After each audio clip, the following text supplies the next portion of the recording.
बिस्मिल्लाहिर्रहमानिर्रहीम। अस्सलाम वालेकुम स्टूडेंट्स। आज फिज़िक्स का जो टेस्ट हुआ है चैप्टर नंबर 13 का फर्स्ट हाफ उसको डिस्कस करने लगे हैं। इसमें जो पहला एमसीक्यू है, the length and cross sectional area of wire becomes double then resistivity becomes. Students, जो रेजिस्टिविटी है वो डिपेंड करती है सिर्फ नेचर और टेम्परेचर पे, क्योंकि रेजिस्टिविटी जो है, जब आप लॉ ऑफ रेजिस्टेंस में रॉ एल ओवर ए, इसमें आप कहते हैं कि जो रॉ है ये प्रोपोर्शनैलिटी कांस्टेंट है। तो प्रोपोर्शनैलिटी कांस्टेंट जो है ये डिपेंड कर रहा है सिर्फ नेचर और टेम्परेचर पे, इसके अलावा किसी पे भी नहीं। नेचर और टेम्परेचर, यानी ना ये लेंथ पे डिपेंड करता है ना एरिया ऑफ क्रॉस सेक्शन पे। तो यहाँ पे देखते हैं कि अगर आप लेंथ और क्रॉस सेक्शन एरिया को डबल कर दें, जितना भी बढ़ा दें या कम कर दें, तो जो रेजिस्टिविटी है उस पर कोई फ़र्क नहीं आएगा, क्योंकि रेजिस्टिविटी अगर तब्दील होती भी है तो वो नेचर और टेम्परेचर से। Drift velocity of electron is of order of. Drift velocity ये इलेक्ट्रॉन की in the presence of electric field होती है। तो उसमें आपने पढ़ा होगा, ये होती है बुक के अंदर लिखा हुआ 10⁻³ मीटर पर सेकंड के आर्डर में, या मिलीमीटर पर सेकंड भी कह सकते हैं। तो यहाँ पे ऑप्शन आ रहा है हमारा 10⁻³ मीटर पर second, option B. Temperature coefficient of resistivity is measured in. Temperature coefficient जो है वो अल्फा को कहा जाता है, और अल्फा का जो यूनिट है ये बुक में लिखा हुआ है पर केल्विन, पर kelvin. By increasing the temperature of conductor the flow rate of charges.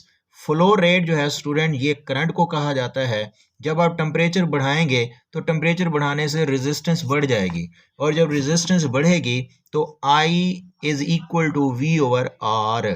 अगर रेजिस्टेंस बढ़ेगी टेम्परेचर बढ़ने से तो रेट ऑफ फ्लो यानी करंट क्या हो जाएगा, कम हो जाएगा। तो यहाँ पे आप कहेंगे रेट ऑफ फ्लो जो है वो डिक्रीज हो जाएगा।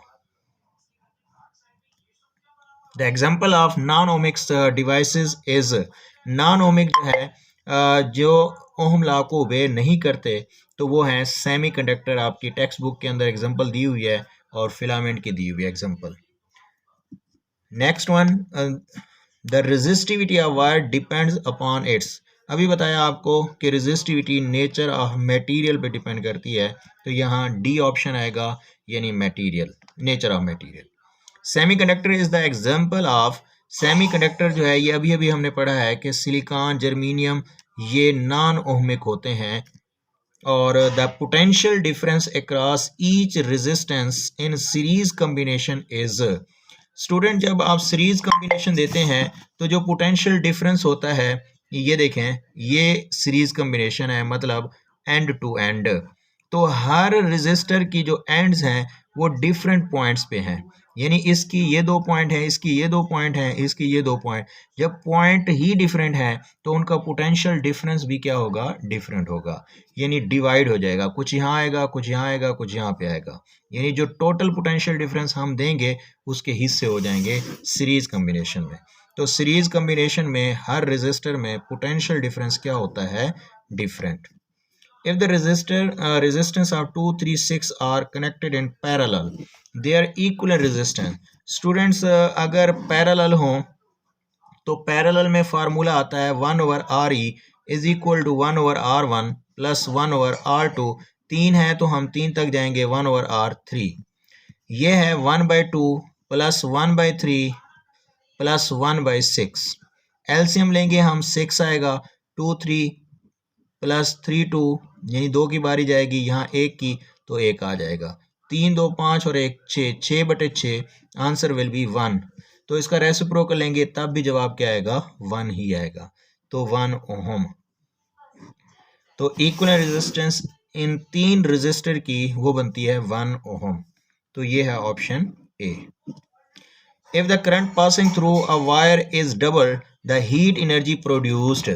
तो रेजिस्टर के वायर के अंदर जो हीट एनर्जी जनरेट होती है वो जॉल्स लॉ के मुताबिक H इज इक्वल होता है I² RT। तो यहाँ R और T को कुछ नहीं किया उसने, I को डबल करने से ये देखें स्क्वायर आ रहा है, तो इसका मतलब हीट एनर्जी क्या हो जाएगी, 4 टाइम्स। तो ये आएगा 4 times. Next one, a carbon resistor consisting of 3 bands of red, black and orange, then the tolerance in the resistor. अब इसमें 3 बैंड हैं और उनके कलर यहाँ पे बता दिए गए हैं। तो आपको कलर, आपने कलर कोड पढ़े होंगे। रेड जो है इसका कोड बनता है 2, ब्लैक का कोड है 0, ऑरेंज का कोड जो है ये है 3। इसका मतलब ये है कि 2 और 0 ये आप पहले लिख देंगे, क्योंकि पहले 2 बैंड जो भी कोड होता है वो एज इट इज़ लिख देते हैं 2 0, और उसके बाद जो तीसरा बैंड ऑरेंज का है, ऑरेंज 3 है, इसका मतलब 3 0 लगाने हैं। तो इसका मतलब ये वैल्यू बन रही है 20,000। अब इसके अंदर प्लस माइनस टॉलरेंस होगी, क्योंकि चौथा बैंड है ही नहीं, 3 बैंड हैं, तो 20% आएगी। तो 20% इसका निकालते हैं 20,000 का। अगर हम 20% निकालें 20/100 तो ये बनता है 4,000। तो इट मीन जो टॉलरेंस निकल रही है वो plus minus 4,000, A option. Which is the SI unit of conductance? Conductance का यूनिट MHO या फिर पर ओहम, या इसको सेमन भी कहा जाता है, D option. Next one, which one of them has positive temperature coefficient of resistivity? Positive आप नेगेटिव वाले याद कर लें, टेबल के अंदर सिर्फ 3 हैं, सिलिकॉन, जर्मीनियम, कार्बन, इनका नेगेटिव है। नाइक्रोम जो है, ये नाइक्रोम, इसका क्या होगा? पॉजिटिव, यानी इसका टेम्परेचर बढ़ने से रेजिस्टिविटी बढ़ेगी। The proportionality constant in Ohm's law यानी आर, तो आर डिपेंड करता है, बुक में लिखा हुआ नेचर, डायमेंशन, फिजिकल स्टेट, तो इसका जवाब आएगा all of these, D option. Next one, 1 coulomb per second, coulomb per second यानी C/S, ये चार्ज हो गया, ये टाइम हो गया, चार्ज बटे टाइम, ये किसका फार्मूला होता है? करंट का। तो कूलम पर सेकेंड ये 1 एम्पियर के बराबर है। The resistance of substance 1 meter length and 1 square meter in cross section area is called resistivity। ये resistivity की डेफिनेशन है। एक्चुअली resistivity जो है वो बराबर है RA/L। तो अगर इसको 1 मीटर स्क्वायर लिख दें, इसको 1 लिख दें, तो रो आर के बराबर हो जाता है। उसने कहा रेजिस्टेंस क्या कहलाएगी? अगर ए 1 हो, मीटर स्क्वायर हो, और ये 1 मीटर हो, तो इसको 1 1 पुट करें तो आर किसके बराबर हो जाएगा? Resistivity. Ohm is defined as volt पर एम्पेयर, यानी आर इज इक्वल टू होता है V/I। तो ये हैं इसके जवाब।